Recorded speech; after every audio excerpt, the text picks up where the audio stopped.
seu Tonho, depois daquela chuvarada toda durante a noite, a ponte dos troncos ficou toda destruída. E nós teve que cortar tudo pra trás.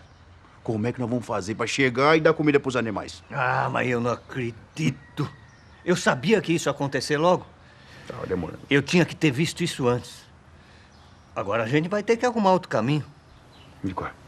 Ué, não tem jeito. Vamos ter que ir pelo meio da plantação, ué. No meio daquele milharar todo, que não dá pra enxergar nem um palmo na frente do nariz? Ô, seu Tonho, o senhor me desculpa, mas eu acho que nós vamos se perder. É melhor eu cuidar das ferramentas enquanto você pensa mais um pouco aí. Tá. Bom dia, padrinho. A sua bênção.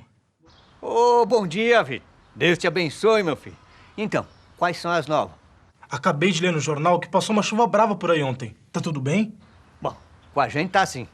Mas a ponte dos troncos lá quebrou. E não dá pra passar naquele buraco enorme. Só que a gente precisa chegar até o curral, né? Pra alimentar os animais. E eu não sei como. Nossa, mas que confusão. Acho que sem usar a ponte, só se for por dentro do milharal mesmo, né? Mas aí que tá o problema. Não dá pra gente ver nada naquele meio. E a gente vai acabar se perdendo. E o senhor sabe exatamente como que faz pra chegar lá, Dindo? Peraí, deixa eu pensar.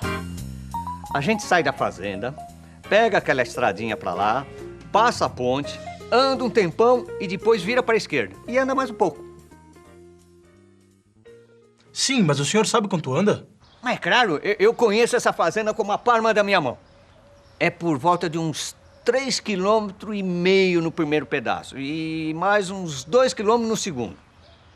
Pelas coordenadas que o senhor me passou, deu para perceber que as duas estradinhas que levam até lá formam um ângulo de 90 graus. Eu tava pensando que se a gente unir os 3 pontos, a sede da fazenda, a curva da estrada e o curral, encontramos um triângulo retângulo. Isso nos ajuda bastante, porque a linha reta que vai da sede da fazenda até o curral vai ser o melhor caminho para vocês seguirem sem se perder lá no meio. Mas como é que a gente faz para descobrir qual é essa distância entre a sede da fazenda e o curral? Para isso, a gente usa o Teorema de Pitágoras. Esse teorema diz que o quadrado da medida da hipotenusa é igual à soma dos quadrados das medidas dos catetos. O teorema vai ser útil no nosso caso porque a gente sabe quanto medem 2 lados de um triângulo retângulo, que são 2 catetos, e quer saber quanto mede o outro lado, a hipotenusa. Eu vou chamar a sede da fazenda de A e o curral de C.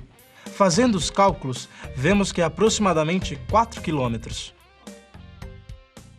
Nossa, meu filho, eu tô vendo que você aproveitou bem as aulas de matemática. Bem, então eu tenho que andar uns 4 quilômetros pelo milharal, não é? Isso mesmo! Mas agora eu tô pensando aqui, se eu não consigo enxergar para onde é que eu tô indo, como é que eu vou saber para qual direção eu tenho que andar quando eu sair da sede? O ângulo que vai determinar a direção a ser tomada para ir até o curral é aquele formado pelo segmento AC e a horizontal, que é o segmento AB. E nós descobrimos o valor desse ângulo a partir do cálculo do seno ou do cosseno. Mas como assim, seno e cosseno?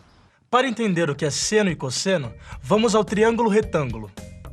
Num triângulo retângulo, o cateto oposto é aquele que está do outro lado em relação ao ângulo, ou então para onde o ângulo olha. O cateto adjacente é aquele que encosta no ângulo. Agora podemos definir o seno e o cosseno.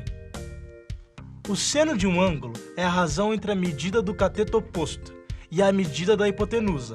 Já o cosseno é a razão entre a medida do cateto adjacente e a medida da hipotenusa. Para achar o ângulo, a gente pode utilizar tanto o seno quanto o cosseno. Vamos fazer os dois? O seno do ângulo alfa é 2 km, que é a medida do cateto oposto, dividido por 4 km, que é a medida da hipotenusa. Quando dividimos quilômetro por quilômetro, as unidades de medida se cancelam e o valor do seno e do cosseno são valores sem unidade, e eles são adimensionais. No caso, o seno de alfa é 1/2.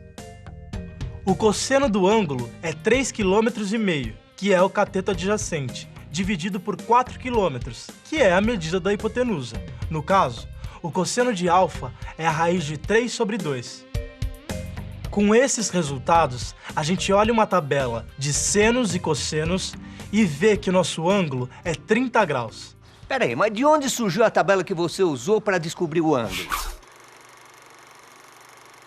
A construção das tábuas trigonométricas sempre esteve associada a estudos astronômicos. Georg Johann Hethkus, um dos discípulos de Copérnico, dedicou 12 anos da sua vida à criação de duas das tábuas mais notáveis de toda a história, usadas ainda hoje.